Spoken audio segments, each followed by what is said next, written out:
AK-47s, RPGs, and bamboo traps.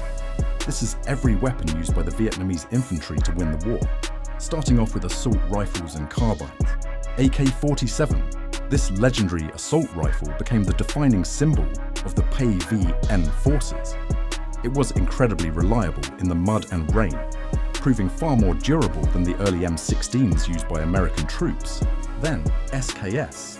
This semi-automatic carbine was a staple for Viet Cong militia units. It was simple to maintain and provided effective fire against US patrols, even in the hands of less experienced local fighters.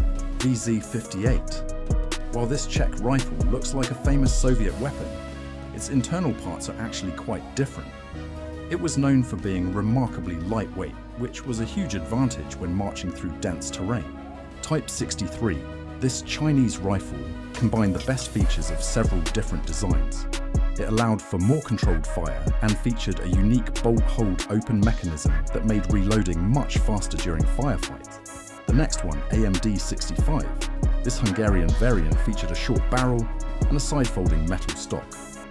It was designed for mobility, making it perfect for specialized units and fighting in very tight quarters. VZ-52, an early Czech rifle that originally used a unique 7.62 by 45mm cartridge.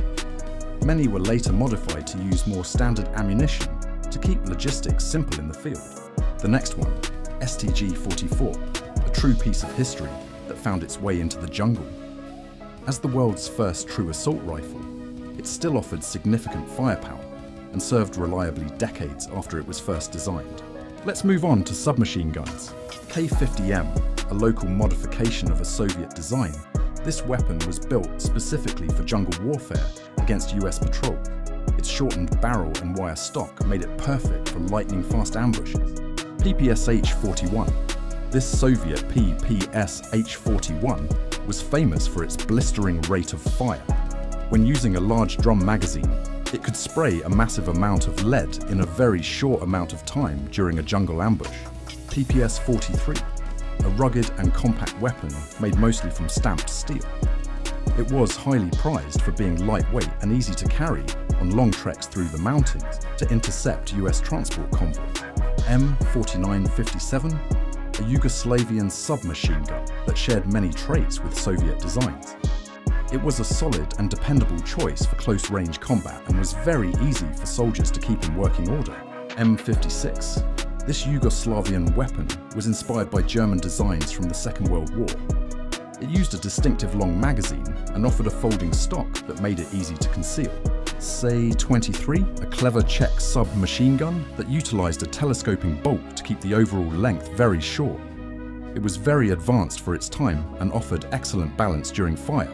SAVZ-61 Scorpion. This tiny machine pistol was designed for personal defense.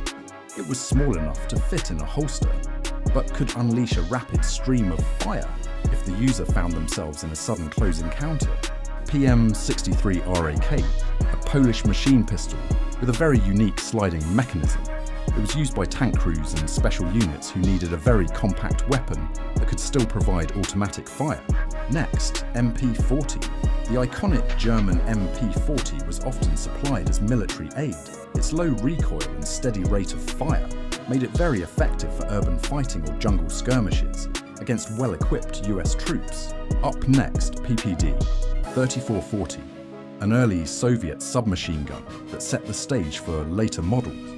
It featured a high-capacity drum and was a reliable companion for soldiers in the early years of the conflict. Moving on to machine guns. RPD, this RPD light machine gun, was the backbone of squad-level fire support.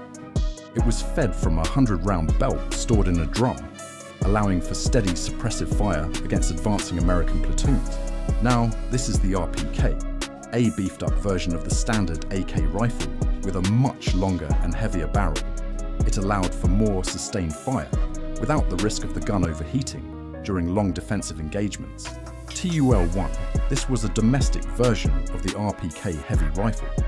It was produced locally to ensure that squads had enough heavy firepower even when shipments from abroad were delayed. PKM, widely considered one of the best machine guns ever made. It was surprisingly light for its power and could operate in the harshest environments without ever failing during major offensives. DP-28 easily recognized by the large flat ammunition pan on top. Though it was an older design, its heavy rounds were very effective at keeping the enemy at a distance. RP-46, a modified machine gun that used a belt feed system instead of the older pan magazines. This allowed the gunner to fire for much longer periods before needing to reload. SG-43, a heavy machine gun often mounted on wheels or a tripod. It was primarily used to defend fixed positions and could fire thousands of rounds during a long engagement. UK Vizen 59, a versatile Czech machine gun that could be used in both light and heavy roles. It featured a unique design where the pistol grip was used to cock the weapon. DSHK, this massive heavy machine gun fired powerful rounds designed to tear through armor. It was the North's primary weapon for downing US helicopters and stopping light vehicles in their tracks. ZPU-1, this single-barrel anti-aircraft gun, was often hidden in the jungle. It was extremely powerful and could easily take down US search and rescue aircraft that flew too low over the dense canopy. MG-34, a precise and fast-firing German machine gun from the Second World War. Its high quality and reliability made it a formidable tool for defense even many years later. MG-42, known for its terrifyingly high rate of fire, this weapon could pin down entire platoons. The sound of its fire was unmistakable and feared by anyone on the receiving end. Moving on to bolt-action and sniper rifles. Mosin Nagant, a rugged bolt-action rifle that had been around for a very long time. It was prized for its simplicity and the powerful cartridge that could reach targets far across the valley from hidden positions. SVD Dragunov, a dedicated marksman rifle built for extreme accuracy. It allowed North Vietnamese snipers to pick off US officers and high-value targets from a great distance with terrifyingly high precision. Next, Mosin Nagant PU Sniper, a classic bolt-action rifle equipped with a 3.5 power optical scope. It was used by many skilled marksmen to harass enemy patrols from hidden positions. Now this is the Kar-98K, the standard German rifle from World War II. These were often supplied as aid and were valued for their legendary accuracy and extremely strong bolt action. Now let's look at handguns. TT-33, a flat and compact Soviet pistol that was very easy for officers to carry. It fired a high-velocity round that was surprisingly good at penetrating the flak jackets worn by American personnel. Makarov PM, a small and simple sidearm that was very reliable in the field. Its compact size made it a perfect choice for pilots and officers who needed a backup weapon during intense close-quarters skirmishes. Stechkin APS.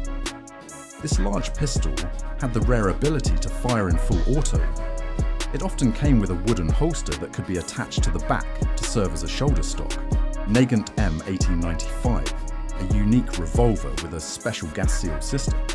This allowed it to be used effectively with a suppressor, making it a favorite for quiet nighttime operations.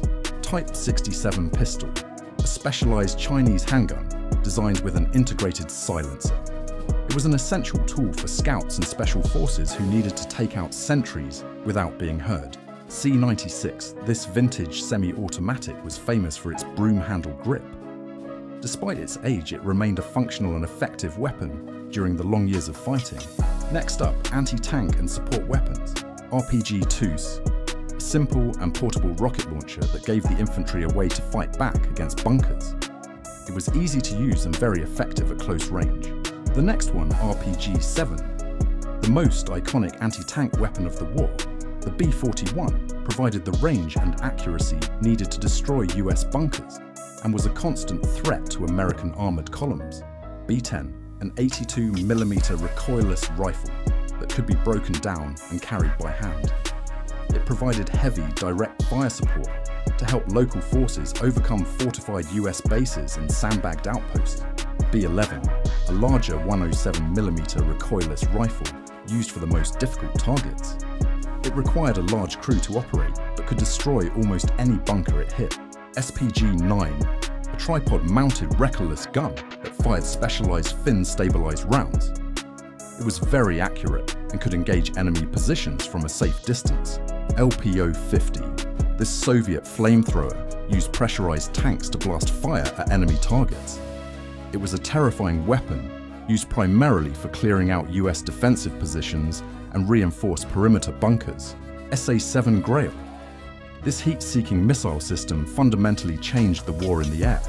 It forced US pilots to fly much more defensively to avoid being shot down by hidden ground teams. At 3 Saga, a wire-guided anti-tank missile that allowed an operator to steer the rocket in flight. It was a high-tech solution for taking out heavy armor on the battlefield. Let's move on to explosives and mines. F-1 grenade, a heavy fragmentation grenade with a thick ribbed body. It was designed to shatter into many pieces, creating a deadly radius for anyone caught nearby. RGD-5, a more modern offensive grenade with a smooth shell. It was lighter and could be thrown further, making it ideal for attacking US trenches and foxholes during sudden nighttime assaults.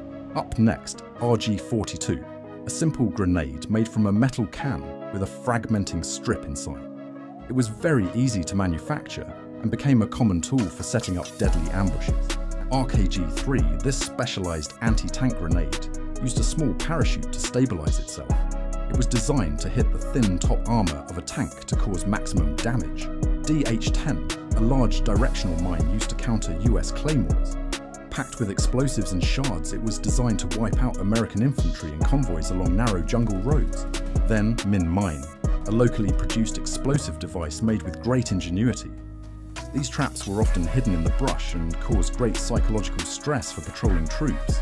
MD-82, a small, plastic, anti-personnel mine that was nearly impossible to find.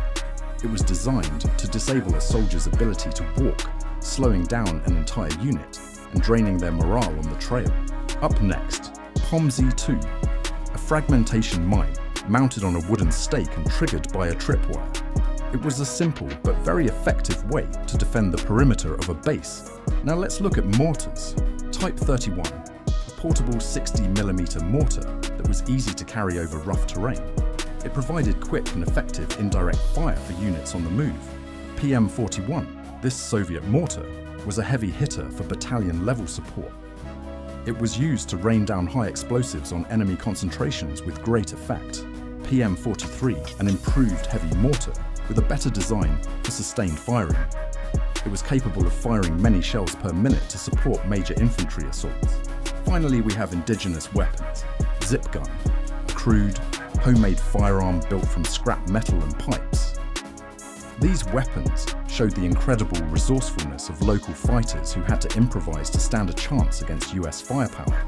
Punji stake, hidden bamboo stakes designed to pierce the boots of US patrols. This simple psychological weapon was often coated in waste to cause severe infections and slow down American units. Bamboo mace, a brutal jungle trap designed to neutralize US squads. When a tripwire was pulled, it would swing down with enough force to crush or impale any soldier caught in its path.